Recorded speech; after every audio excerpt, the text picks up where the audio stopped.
Sa recipe chicken naman tayo ngayon. So magluluto tayo ng chicken mechado. Paghaluin lang muna natin itong ating mga sangkap. Meron tayong 600 grams of chicken pieces.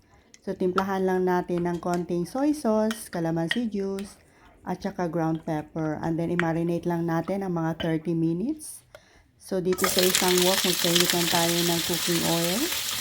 So i-fry muna natin itong ating potatoes and carrots hanggang sa maging slightly brown. At pagkatapos ay hanguin muna natin to. Ito kasi yung style para hindi malata itong potatoes and carrots. Ipa-fry muna. So magpainit lang ng konting cooking oil and then igigisa natin itong bawang. Isunod na din natin itong sibuyas. So ipagpatuloy lang ang paggisa. At idagdag na natin itong chopped tomato. Ayan. Ganitoin lang natin hanggang sa medyo lumambot.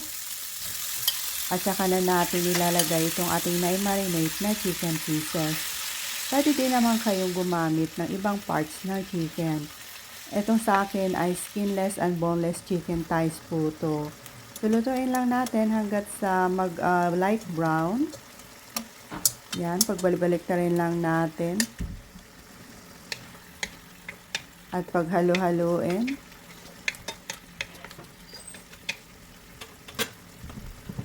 Timplahan natin ng konting patis at saka paminta na ayon sa ating panlasa.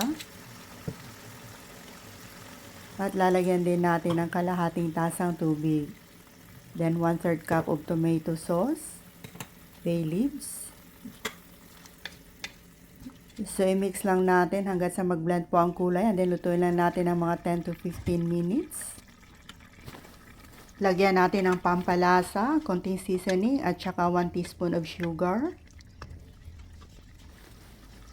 Then season with salt to taste.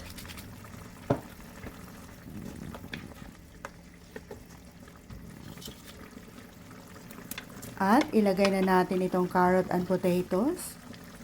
Takpan muna natin to at hayaang maluto hanggat sa lumambot na po. At pagkatapos ay isunod na natin ilalagay itong red bell pepper. So takpan ulit at lutuin ng mga about 2 minutes. Masarap kasi itong red bell pepper pag hindi na overcook.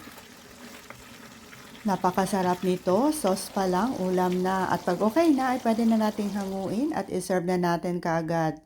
So try nyo na din itong lutuin mga Ma'am Shay.